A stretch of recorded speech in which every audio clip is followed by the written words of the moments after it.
朋友们，大家好。今天看到米尔斯海默教授在一段访谈中，对美国当选总统特朗普近期一些引发全球关注的疯狂言论做了解读。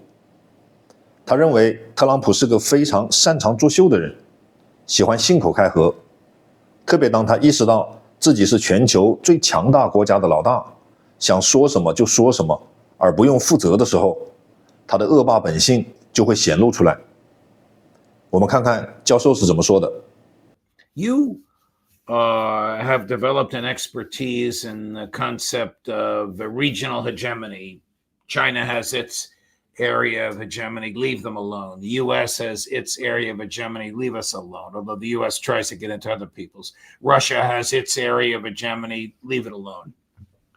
What will happen in the Kremlin if the United States, by hook or by crook, by sale and acquisition or by military force, acquires Greenland? Well, I don't think there's much the Russians can do to prevent it. I don't think they're going to get into a fight over Greenland. What's going on here is in large part a consequence of the Ukraine war. I don't think that most people realize this, but as a result of the Ukraine war, we in effect picked a fight with Russia. And Russia and the United States are both mortal enemies, and we're both physically located, even without Greenland, in the Arctic. Furthermore, as a result of the Ukraine war, Finland and Sweden have joined NATO. That means of the 8 countries that are physically located in the Arctic, 7 of them are NATO countries. Now, this is a huge problem for the Russians because there's all this activity, this new activity up in the Arctic because the ice is melting. So what the Russians have done, they didn't want to do this, but we in effect forced their hand, is they've invited the Chinese to go up to the Arctic with the Russians. Oh, my goodness. The fact that there are 7 NATO countries out of the 8 up there. So what you have is an area of increasing strategic concern where the Russians are nervous and the Russians have invited the Chinese in.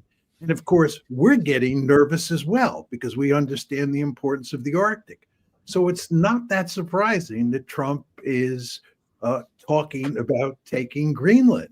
Do you subscribe to the theory that some of your colleagues on the show, for whom I know you have a lot of respect, and it's a bilateral respect, of course, have, which is that Trump is anticipating an embarrassing and humiliating American defeat in Ukraine and will divert attention from that humiliation to some other triumph, whether it's the seizure of Greenland, the seizure of the Panama Canal, or even attacking Iran?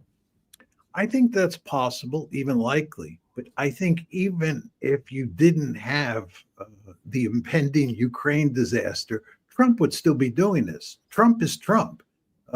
He's a master showman, and he is at the helm, or shortly will be at the helm, of the most powerful state on the planet. And he's come to recognize that he can say almost anything and get away with it. And given his basic personality, he does shoot off at the mouth all the time. So I think even without Ukraine, he would be doing this. But nevertheless, he does face a huge problem here. And that is that Joe Biden has successfully kicked the can down the road, much the way Trump kicked the can down the road on Afghanistan, and it ended up in Biden's lap. Ukraine now ended up in Trump's lap. And when it all goes to hell in a handbasket, all the Democrats and all the anti-Trump people are going to point their finger at Trump and say he failed. It was a massive disaster for the United States, and he's responsible. Would you put it past Joe Biden? And now that's a big question because who knows what he knows. Would you put it past the Biden administration, which must mean Tony Blinken and Jake Sullivan and Lloyd Austin, to start a war with Iran in the next 10 days and really leave a disaster in Trump's lap?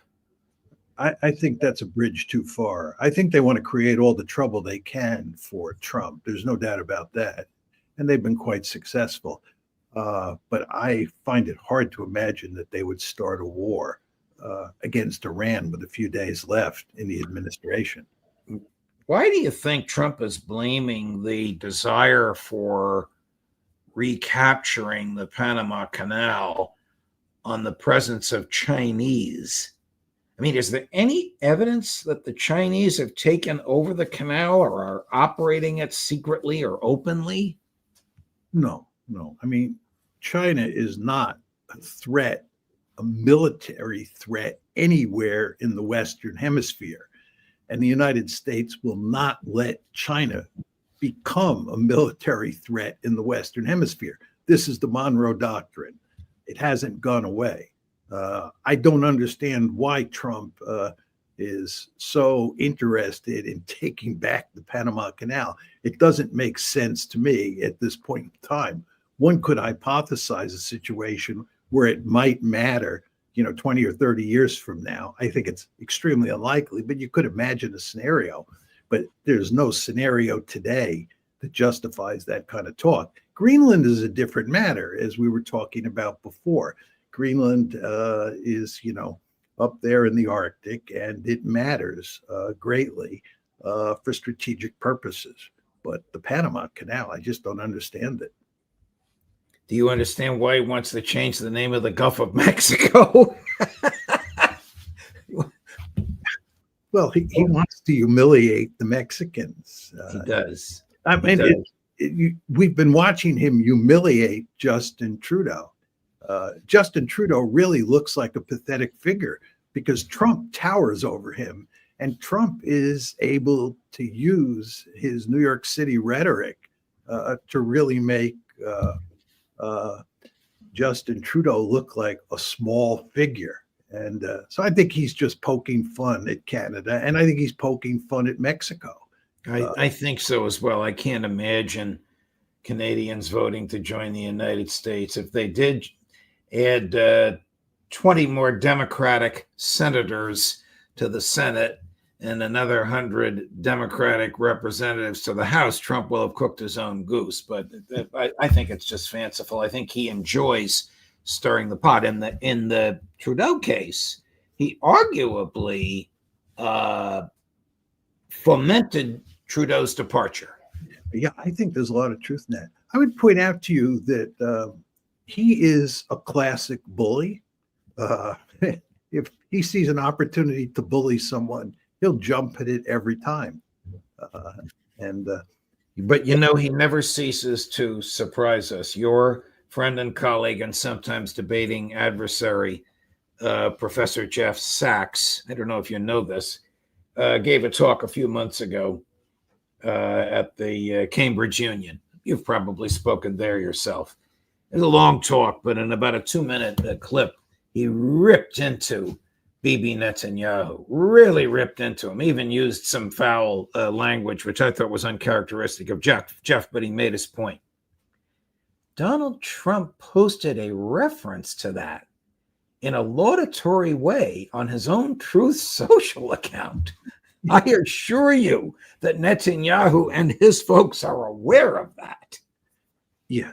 Well, I think that Trump deep down has no use for Netanyahu and understands that Netanyahu, much like him, is a bully.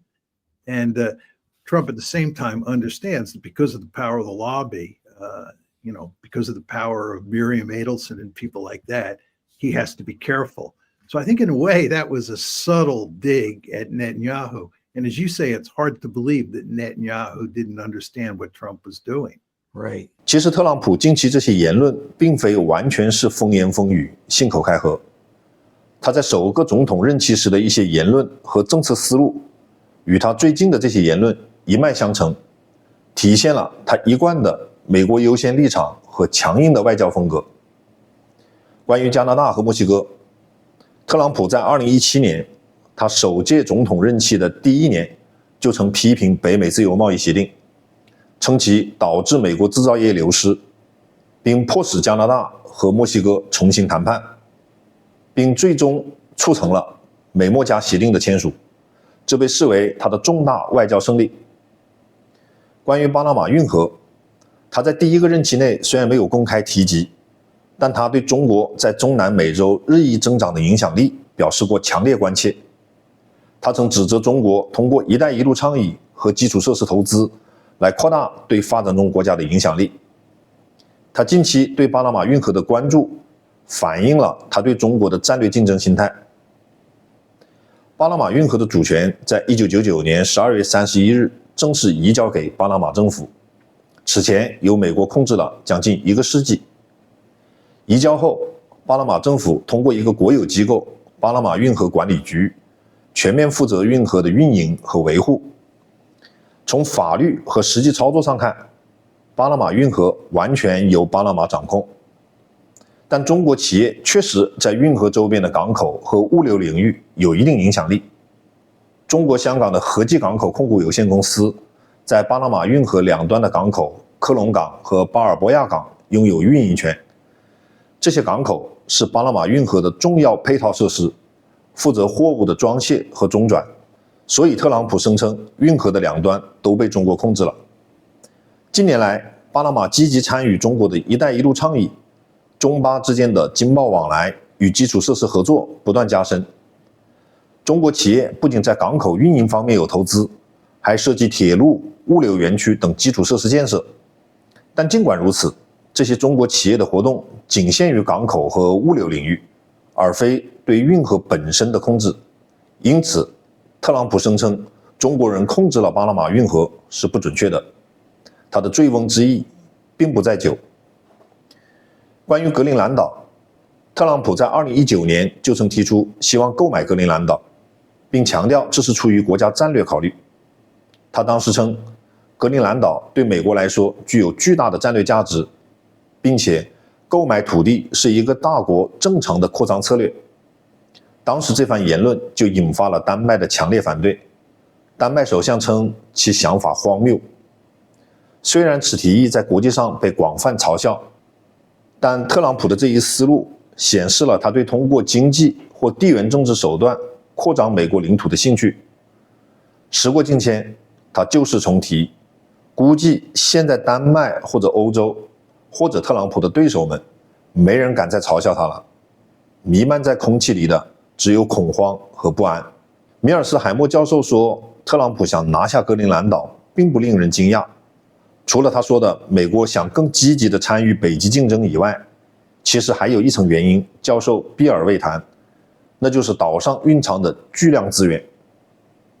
格陵兰岛化石燃料的储量相当惊人，存有将近500亿桶的石油与天然气，另外还发现了可能世界蕴藏量最大的稀土矿床。在中国日益收紧对稀土的开采、冶炼和出口的当下，光这个诱惑估计美国都不能不对格陵兰岛下手。所以我觉得拿下格陵兰岛是特朗普战略理念的实现。加拿大成为美国的第51个州，墨西哥湾改名为美国湾，是他统一北美狂想的一种试探。而拿回巴拿马运河的控制权，是他对中国在南美影响力的宣战。大国竞争在未来几年会越来越全球化。